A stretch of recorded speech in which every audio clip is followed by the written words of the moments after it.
Guys চলে এসেছি আবার একটা নতুন ব্লগ নিয়ে। ঠিক আছে, আজকে যাবো হচ্ছে রানীগঞ্জ শ্যাম মন্দির। তো আজকে হচ্ছে আমার একটা প্রিয় মানুষের জন্মদিন, তো সেই উপলক্ষে যাব শ্যাম মন্দির। বাট যার জন্মদিন সে কিন্তু জানে না। আমাকে কালকেও ফোন করে বলছে যে চো শ্যাম মন্দির যাব ঘুরতে।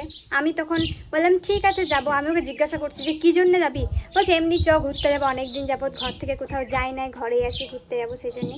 বললাম বেশ ঠিক আছে। ওকে আমি একটুকু বুঝতে দিই নাই যে আমি ওর জন্মদিনটা মানে মনে রেখেছি। ও ভেবেছে আমি ভুলে গেছি, ওকে উইশও করি নাই। ও ভেবেছিল রাত 12টায় হয়তো উইশ করবো অন্যবারের মতন, কিন্তু আর উইশ করি নাই, কারণ কি সারপ্রাইজ দেবো বলে। আর ও ভেবেছে যে শ্যাম মন্দির যাব, কিছুই জানি না আমরা, কিন্তু আমি জানি সব কিছুই।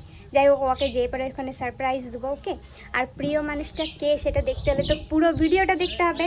তো চলো আগে যাই, তারপর তোমাদেরকে দেখাবো ওকে।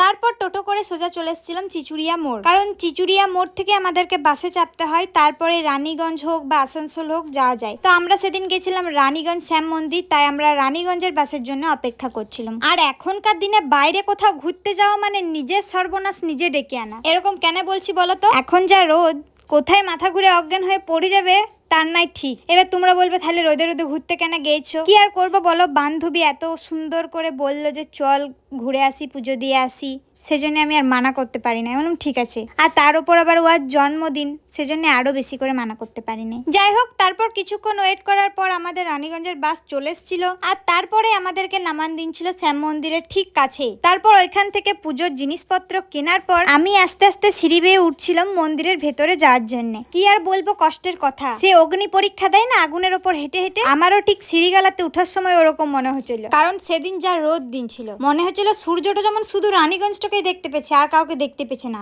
সব যত তেজ রাগ সব রানীগঞ্জে ঝেড়ে দিনছে। তারপর আমি চলে আসছিলাম মন্দিরের ভেতরে। মন্দিরের ভেতরে কিন্তু ভিডিও করা অ্যালাউ নাই, বাট একটা দাদা যখন ভিডিও করছিল, আমিও ফোনটা বার করে টুক করে একটু ভিডিও ক্লিপ নিয়ে নিয়েছিলাম, যাতে তোমাদেরকে দেখাতে পারি। অনেকেই তো এসেছো, কিন্তু যারা আসো নাই তাদেরও তো সৌভাগ্য হঙ্গলে দেখার। যাই হোক, তারপর আমাদের পুজো দেওয়া হঙ্গেছিল কমপ্লিট। আর আমরা বাইরে এসে পরে ভাবছিলাম যে কতগুলো ভিডিও করব, ফটো তুলবো, কিন্তু কিছুই করতে পারি নাই, যা রোদ। যাই হোক, বক বক তো অনেক করলাম, চলো কিছু ভালোবাসার মানুষদের মিষ্টি মিষ্টি কমেন্টগুলো পড়িলি। ছন্দা মাঝি কমেন্ট করেছে অটুট থাক তোমাদের এই বন্ধুত্ব, ধন্যবাদ।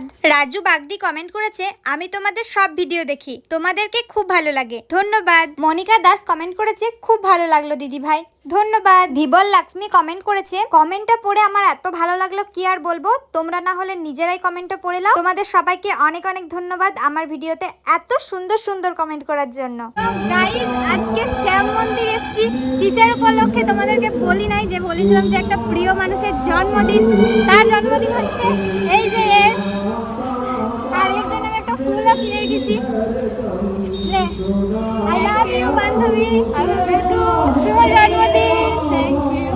অনেক বড় হয় জীবনে, অনেক। তোমরা হয়তো আমার ভিডিওতে ওকে খুব কমেই দেখতে পাবে, কারণ কি ও বাইরে পড়াশোনার জন্য চলে গেছিল, তো তারপর থেকে আমাদের সেরকম ভাবে দেখা বা কথা কোনোটাই হতো না। এবার এখনও এখানে চলে এসছে, আশা করছি তোমরা পরপর এবার অনেক ভিডিওতে ওকে দেখতে পাবে, ও যদি আমাদের সাথে থাকে তাহলে। যাই হোক, আর তোমরা কি কিছু নোটিস করলে আমাদের জামাগুলো কিন্তু প্রায় সেম। আসলে ও আর আমার অনেক জামা আছে যেগুলো একদম সেম টু সেম আছে, আমরা টুইনিং করে অনেক জামা কিনতাম। যাই হোক, তারপর মন্দির থেকে বেরোয় আমরা চলে এসেছিলাম আখের রস খেতে, কারণ সেদিন যা গরম ছিল, তারপর পুজো করব বলে উপোস করে গেছিলাম, সেজন্য আরো বেশি। তাই সামনাসামনি কোনো খাবারের দোকান তো ছিল না, ভাবলাম যে আখের রসটাই খাই আর কি। তারপর একটা টোটোতে চেপে নিয়েছিলাম রানীগঞ্জ বাজার যাওয়ার জন্য, কারণ অনেক দিন যাবত রানীগঞ্জ বাজারই যাওয়া হয় নাই, তো ভাবলাম একটু বাজারটা ঘুরে আসি আর কিছু কেনাকাটাও করে নেবো। বুঝতেই পারছো মেয়ে বলে কথা, কিছু জিনিস দেখতে পারলে না কিনে থাকতে পারি না। আর কেনাকাটা করার পর আমরা চলে এসেছিলাম একটা রেস্টুরেন্টে খাবার খেতে। সেই সকালে ঘর থেকে বেরাচ্ছি, কিছুই খাই নাই, উপোস করেছিলাম। দেখো পুজো তো হলো,